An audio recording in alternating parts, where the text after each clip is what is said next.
EV खरीदने के पहले ये वीडियो आप बिल्कुल देखना मत भूलिए। आपको बताया जा रहा है कि ईवी फ्यूचर है, ईवी पैसा बचाएगी, बट एक 5 साल पुरानी ईवी भी आज मारुति सुजुकी स्विफ्ट से भी सस्ती जा रही है। तो इस वीडियो में मैं 7 ऐसे ब्रूटली ऑनेस्ट कारण बताऊंगा जिसके वजह से 2026 में भी आपने ईवी खरीदनी बिल्कुल नहीं चाहिए। पहला कारण, द रीसेल ट्रैप। दोस्तों 2021 में जो नेक्सॉन ईवी आई थी, आज वो लगभग 6 साल पुरानी हो चुकी है, और 6 साल पुरानी होने के बाद जब कस्टमर्स बेचने जाते हैं गाड़ी, उनको कोई पैसा नहीं मिलता। इसका कारण यह है कि जैसे हम पेट्रोल और डीजल कार्स खरीद सकते हैं या फिर एक रीसेलर खरीद के उनको ओवरऑल कर सकता है, यानी सब चीजें ठीक करके वो गाड़ी वापस बेच सकता है 50-60 हजार एक्स्ट्रा डालकर, वैसे ईवी का नहीं होता। ईवी इज आइदर गुड और इट्स बैड। उसमें कोई भी कंपोनेंट जैसे कि बैटरी, मोटर, ये सब खराब भी हो गए या फिर समझ भी गया कि थोड़ा बहुत खराब है, तो उस गाड़ी की वैल्यू कुछ नहीं रहती, जीरो हो जाएगी। क्योंकि बैटरी की कॉस्ट आज भी बहुत सस्ती नहीं है, लगभग 3 से 5 लाख रुपए मिनिमम आपको इसमें डालने ही होंगे। और इसका कारण यह है कि आज भी इंडिया में बैटरी हेल्थ सर्टिफिकेट जैसी कोई चीज नहीं है जहां पर आप जाकर दिखा पाए, गाड़ी चेकअप करवा सके और वहां पर बोल सके कि मेरी गाड़ी की बैटरी का हेल्थ सर्टिफिकेट दे दीजिए ताकि मैं रीसेल कर पाऊं। ऐसा कुछ भी नहीं है। अगर आप एक सेकेंड हैंड ईवी खरीद भी लेते हैं, इट इज अ हिट और अ मिस, और इसी वजह से रीसेल में आपको ईवीज के साथ कोई पैसा नहीं मिलता। दूसरा कारण, 2026 में खरीदी हुई ईवी भी आपको 1-1.5 साल में एकदम पुरान काल की लग जाएगी। इसका कारण ये है कि एलजी जैसी कंपनियां जो सोडियम आयन बैटरी के साथ अभी रिसर्च कर रही है, वो क्लेम करे कि 2027-2028 तक ये बैटरीज ये लॉन्च कर पाएंगे। सोडियम आयन बैटरीज क्या है? सोडियम आयन बैटरीज ऐसे बैटरीज है जो सॉलिड स्टेट बैटरीज है, और ये क्लेम करते हैं कि बैटरीज को आग नहीं लग सकती। और सिर्फ ये नहीं, दे आर ऑल्सो 30% चीपर। तो एफिशिएंट भी ज्यादा है, आग भी नहीं लगती, सॉलिड स्टेट भी है और चीपर भी है। तो आपकी 2026 की ईवी की लिथियम आयन बैटरी जो है वो ओवर टाइम आपको एकदम एंशिएंट लग जाएगी, और आपको लगेगा यार 1-2 साल रुक जाते थे। ये ऐसी चीज हो गई कि आपने एक लैपटॉप खरीद लिया जिसमें टॉप स्पेसिफिकेशंस है, बट 2 दिन बाद ही एक नया प्रोसेसर लॉन्च हो गया और आपका लैपटॉप एक तो रीसेल में सस्ता हो गया और चलाने में स्लो, कंपैरेटिवली स्पीकिंग। तीसरा कारण, सर्विस गैप। आज भी इंडिया में राइट टू रिपेयर वाले मार्केट नहीं चलता, स्पेशली विद ईवीज। आप मुझे बताइए, क्या आप कोई भी ईवी एक कोई भी गैराज में जाकर ठीक करवा सकते हैं? नहीं, क्योंकि मैन्युफैक्चरर्स ने राइट टू रिपेयर उनको दिया ही नहीं है। यानी पार्ट्स, नॉलेज वगैरह ये सारी चीजें मैन्युफैक्चरर्स ने मैकेनिक की तरफ दी भी नहीं है। और ये ओवरऑल नई टेक्नोलॉजी है, तो पुराने मैकेनिक्स को ये पूरी सिस्टम जो है वो सीखनी पड़ेगी, और उसके बाद ही ये सिस्टम काम कर पाएगी। मान लीजिए आपके पास एक पुरानी ईवी है जो वारंटी से निकल गई है, बैटरी की वारंटी है, गाड़ी की वारंटी नहीं है। आपको एक माइनर इशू आ गया, आप मैकेनिक के पास जाते हैं और ये मैकेनिक के बोलता है यार ये ईवी गाड़ी है, मुझे कुछ इस बारे में पता नहीं है, आप कहीं और से या फिर सर्विस सेंटर में जाकर ही ठीक करवाइए, यहाँ पर कोई आपको मदद नहीं कर पाएगा। और यही 2,000 रुपए से होने वाली चीज सर्विस सेंटर में जाने के बाद आपको चूना लगता है लगभग 40,000 रुपए का। And that is the biggest service gap फिलहाल एटलीस्ट इंडिया में। अब आईआईटी पलक्कड़ जैसे इंस्टीट्यूशन जो है वो ट्रेनिंग देना चाहते हैं गैराज वालास को, बट ऐसे प्रोग्राम्स आने तक और ये ठीक होने तक आप कुछ नहीं कर पाओगे। आज भी 95% गैराज वाला जो है वो गाड़ी को हाथ नहीं लगा सकता, स्पेशली ईवी को, क्योंकि इसके में वोल्टेज जो है वो बहुत ज्यादा होता है, लगभग 300 से 400 वोल्ट। तो एक बार उसको झटका लग जाएगा, उसका सब खत्म हो जाएगा। And that is true of any mechanic today. चौथा पॉइंट है दोस्तों, insurance premiums. Shocking insurance premiums है। देखिए, जब आप ईवी का इंश्योरेंस खरीदने जाते हो, ओडी यानी ओन डैमेज प्रीमियम जो होता है वो जनरली आपकी जो आइस गाड़ियां हैं या फिर इंटरनल कंबशन गाड़ियां हैं उनसे लगभग 30 से 40% ज्यादा होता है। इसका कारण यह है कि इंश्योरेंस कंपनी मानती है कि ये गाड़ी एक हाई रिस्क गाड़ी है। एक तो उसकी प्राइस भी ज्यादा है तो रिस्क वहां पर थोड़ा बढ़ गया, और ओवरऑल टेक्नोलॉजी ही ऐसी है कि थोड़ी हाई रिस्क है, जिसके वजह से आपसे पैसा ज्यादा लिया जाता है, प्रीमियम ज्यादा लिया जाता है। तो जहां पर फॉर एग्जांपल एक नेक्सॉन पेट्रोल या नेक्सॉन डीजल का insurance over time, return to invoice, zero dep insurance सब खरीदने के बाद लगभग 20,000 में, ज्यादा से ज्यादा कह रहा हूं, वो तो हो जाएगा, वो ईवी का नहीं हो पाएगा। ईवी का लगभग 25 से 30,000 जा सकता है, बिकॉज अगेन गाड़ी की प्राइस, एक शोरूम प्राइस जो है वो ज्यादा थी। Second, it is again high risk product for the insurance company. यानी इस गाड़ी को अगर कुछ हो जाता है तो पार्ट्स ऑब्वियसली थोड़े महंगे होंगे। बैटरी समझो खराब हो जाती है, एक हादसा हो गया, बैटरी खराब हो जाती है, इंश्योरेंस कंपनी को ना कि सिर्फ 1 लाख रुपए के आसपास देने पड़ेंगे, बट लगभग 5 से 6 लाख रुपए देने पड़ेंगे।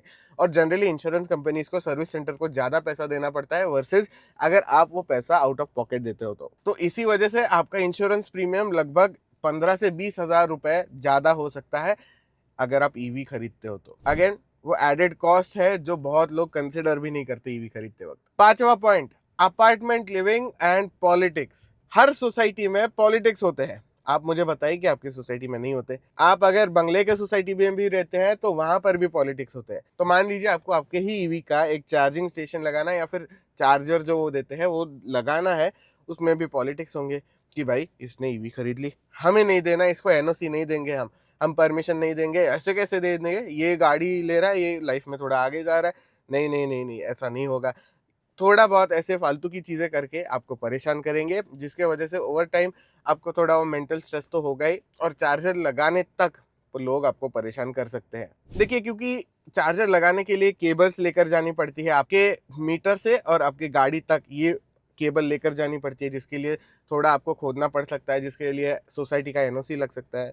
वो नहीं देंगे ये, और फालतू का ड्रामा क्रिएट कर देंगे। फिर नेबर्स ये भी बोल सकते हैं कि ईवी आ गई है, फायर हैजर्ड हो सकता है, even though that may not be the case. Ola आप छोड़ दीजिए, बाकी गाड़ियां एकदम, आप टू व्हीलर भी खरीदते हो या फिर फोर व्हीलर खरीदते हो, लोगों के मन में एक चीज होती है कि गाड़ी को आग लग गई तो हमारा क्या। ठीक है, एक तरफ से वैलिड भी है, बट ऐसा हमेशा तो नहीं होता। कितने आज मैक्सिमम कंपनी से आप गाड़ी को आग लग गई ये वाली कंप्लेंट नहीं देख पाओगे, but that is a fear that has instated in people's mind, and that is why वो ड्रामा करेंगे, वो परमिशन नहीं देंगे और पॉलिटिक्स खेलेंगे, और ओवरऑल स्ट्रेस भी बढ़ेगा। So that is another reason why EV लेना यार आज के लिए वर्थ इट नहीं है। छठवां point, reliability and extreme weather issues. India ऐसी कंट्री है जहां पर ठंडक इतनी ज्यादा होगी, माइनस में चली जाएगी, और हीट इतनी होगी कि लगभग 50 डिग्री सेल्सियस तक चली जाएगी। गाड़ी के लिए ये दोनों एक्सट्रीम्स थोड़ा ज्यादा हो जाता है, specially EVs.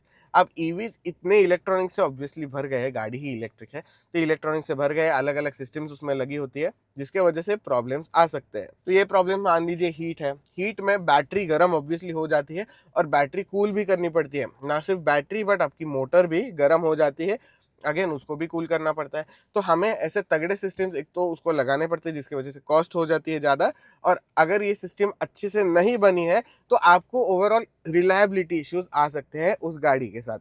Similarly cold weather में बैटरीज को कोल्ड वेदर पसंद नहीं होता, बहुत ज़्यादा कोल्ड वेदर, अगर उस वेदर में चली जाती है तो बैटरी को हीट होना पड़ता है। अगेन ये सिस्टम अगर ठीक से नहीं बनी है तो ओवर टाइम आपको गाड़ी ही परेशान करने वाली है। इवन दो मैन्युफैक्चरर्स मानते हैं कि ये IP67 रेटेड बैटरीज है, पर थोड़ी डस्ट और वाटर जो है वो बैटरीज में जाना जायज़ है, स्पेशली कूलिंग सिस्टम के थ्रू। इसके अलावा इलेक्ट्रॉनिक्स भी ये गाड़ियाँ चलती ही है, बट ये सॉफ्टवेयर पे भी चलती है।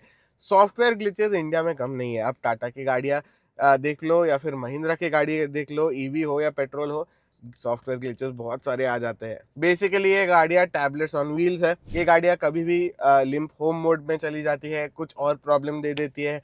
कभी कभी मैं शेम नहीं कर रहा हूँ किसी कंपनी को, हो जाते हैं ग्लिचेस, बट एक XCV 9e थी, वो गियर में नहीं जा रही थी, शायद आपने वो वीडियो देख भी लिया होगा। रास्ते के बीच में गाड़ी पार्क मोड में अटक गई, हैंड ब्रेक रिलीज नहीं हो रहा, कुछ नहीं कर पा रहा था ओनर। इस केस में क्या करेंगे, सॉफ्टवेयर ग्लिच है, गाड़ी टो करके लेकर जानी पड़ती है। सातवां कारण है rising cost of public juice.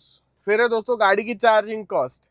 अब 1 रुपए पर किलोमीटर वाली जो बात हम करते थे, that is slowly becoming a myth, क्योंकि ऑब्वियसली इलेक्ट्रिसिटी के प्राइसेस थोड़े थोड़े तो बढ़ जाते हैं, बट पब्लिक चार्जर्स सस्ते नहीं है भाई। आज पब्लिक चार्जर लगभग 19 से 25 रुपए पर यूनिट कॉस्ट कर देते हैं।